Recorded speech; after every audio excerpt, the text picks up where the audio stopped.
Okay, so if you want to add teeth or extra design elements to your creature, you know, like I said, I mentioned you can go to either the insert multi-meshes, right? So you can grab like clothing, for example, and drag out bits of clothing. If you hit M on your keyboard, you can get different sub meshes within that and drop those in. You can use the curve brushes, so you go B for brush, C for curves, and there's different kind of clip curves, right, to make kind of tubes and stuff like that. But let's say you want to make your own custom shape. What you can do is, you know, either sculpt a mesh or kind of start with, for me I'm going to start, let's say with a tooth, I'm going to start with a cylinder. Okay, so this thing just has a decent number of subdivisions to start. It's not too high poly, not too low poly.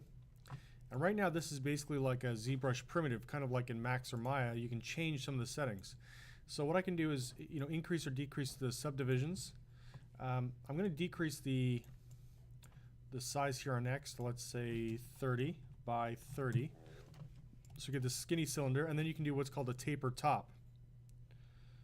So taper top. So that is actually the top. So I'm going to actually start to face it this way. And so that's okay. I'm going to then go to deformation, and I'm going to try to maybe skew this thing.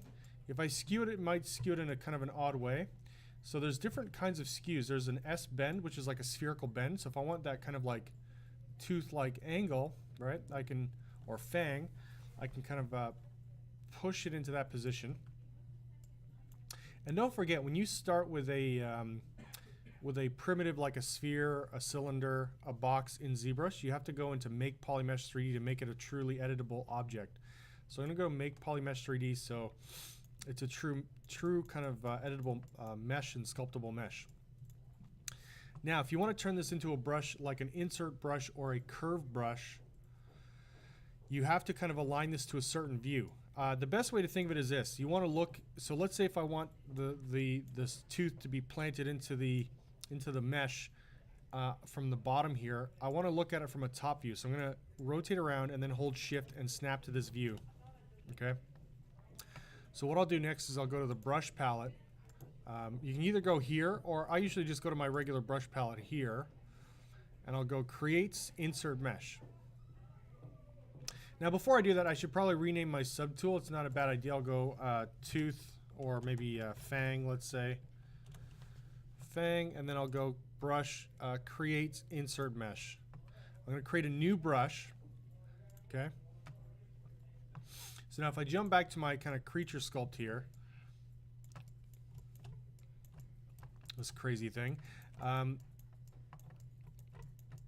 let's say I go to this, I've got the insert brush active. So if I click and drag now, you see it's going to create those teeth where I want them. Right, so that's kind of fun. I can drag these out here. I'll try this way. If the orientation isn't quite right, you can just kind of rotate them after. So I might just drag one out and then hit the rotate tool.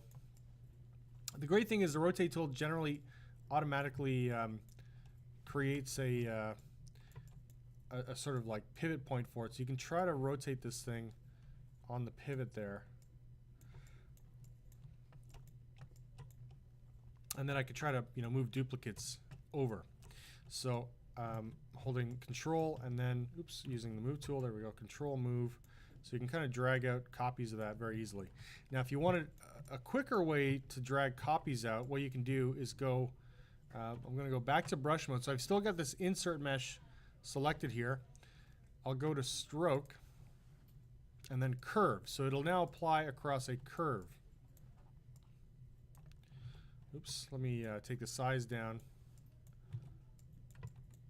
Again, the snapping is a little bit of a pain in the butt, so there we go. So you could have, you know, these things kind of array very quickly across. If you want to change the, let's say, for example, the depth of this thing. Okay, so I'll drag this out here. You'll sort of notice that they're kind of just hanging out above the surface. There's a way to change this. So if you go to Brush, and then you'll see depth. You can have this and pull this depth marker down so that it actually kind of embeds these things a bit more in your actual model. So they'll kind of overlap with the mesh a little bit better, right? So this can be really, really amazing to kind of quickly duplicate out shapes to create a quick set of fangs, for example. Like I said, if you're having a problem with the symmetry and the snapping, what you could do in theory is just get out of symmetry, just do the one side, and then do the mirror option, right? Oops. So I'm going to drop that and then move down like so. See, that way you don't get the weird snapping. So once you have sort of set of fangs that you like, I'm getting out of this mode. So what I've done is I've cleared the mask. I've dropped these things in by clicking off of the curve to kind of set them as more permanent options. What I can do now to manage this thing a little bit better is go into the subtool palette, right? And then I'm going to go down to split, and I'm going to go split to similar parts.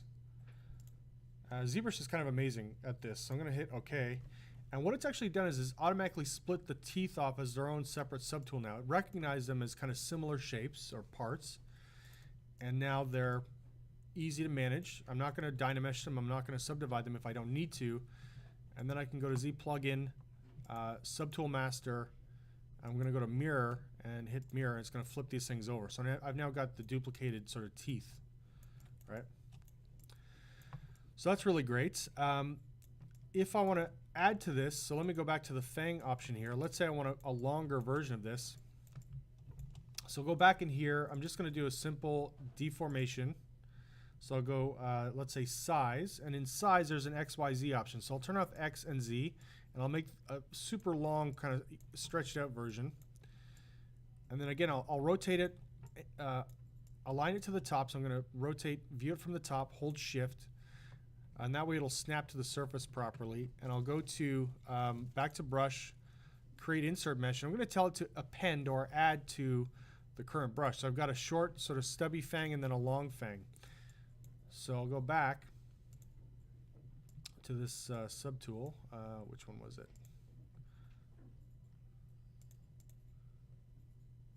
Let's see.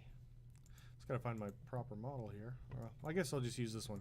So I'll go in, right? So if I hit M now on that brush, I get the sort of two variations of it. So I've got the kind of long, spiky, skinny one, right? And if I hit M and switch back, I can go to the sort of short and stubby version. And if you want to vary the stroke, so you can either do stroke mode or turn off stroke, and you can place these. So again, I'll switch to the regular mode so I can kind of place them now. Again, I think I need to adjust the depth again, so let me go back. Because each tool will have its own depth setting. The skinny one needs to have its depth set back a bit, so. All right, so this is a really, really great kind of quick way to add all kinds of crazy detail. It could be mechanical detail, it could be organic detail. And yeah, I'll go back to stroke for 1 second. So turn on stroke mode. Okay, so if I have a stroke here, if you want the spacing to be a little bit closer or tighter, if you increase curve step right here, you can increase the spacing, right? Now, it will give you less control as well over the actual curve. You'll see it kind of become a little bit more like angular, but the snapping too is just terrible. Let's try this way. There we go. So you see the spacing is much greater, and if I go the opposite way, let's go back to stroke. The default is 1, but let's say I go less than 1, it'll get really, really densely packed in there.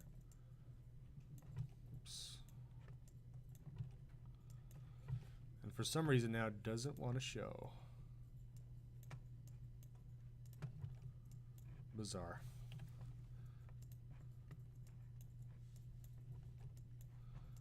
Let's try to switch back. A weird glitch there. All right, so I'll go back to stroke, and again I'll turn this curve step down a bit. So with a curve step of less than 1, you get a much more densely packed sort of stroke of that. And we can go to the point at which it almost looks like a straight line of this stuff, right? Almost like hair to a certain degree. fibers or whiskers. And if you Dynamesh this, it will become a kind of a chunky mess. And just that stroke alone, adding that one stroke, actually is probably in the neighborhood of 700,000 poly. So I'd kind of warn against setting your stroke too low. But like I said, if you were to Dynamesh that together, it might create an interesting look. But it'll probably just destroy these kind of cool edges, these bristly edges, right, into something like this. So again, just be a little bit careful of that. But those are some of the options you can play with to create your own insert mesh. I've actually got an insert mesh you guys can use. So if I go to load brush, I created a vertebrae brush. I realize it's actually got a bit of a problem, but so I'll go to the S drive, and under character modeling, class resources, you're going to see this vertebrae brush. So what does this thing look like, or what does it do? The vertebrae brush drags out a vertebrae. It does exactly as it says it does, or will do. So the vertebrae brush actually draws out a series of vertebrae that are modeled after, I forget which vertebrae it is, but it's modeled after a human vertebrae. And the setting you can adjust. So if you go to stroke, it has a modifier on it. So it's got a curve fall off. So it goes kind of from super skinny to thick to thin. You can change this, so you can maybe make it just go from thick to thin. So that's by enabling the size option here. So you go to curve modifiers. So if you've got a brush and you're playing around with that, you can go curve modifiers, size, and then you play with this graph here.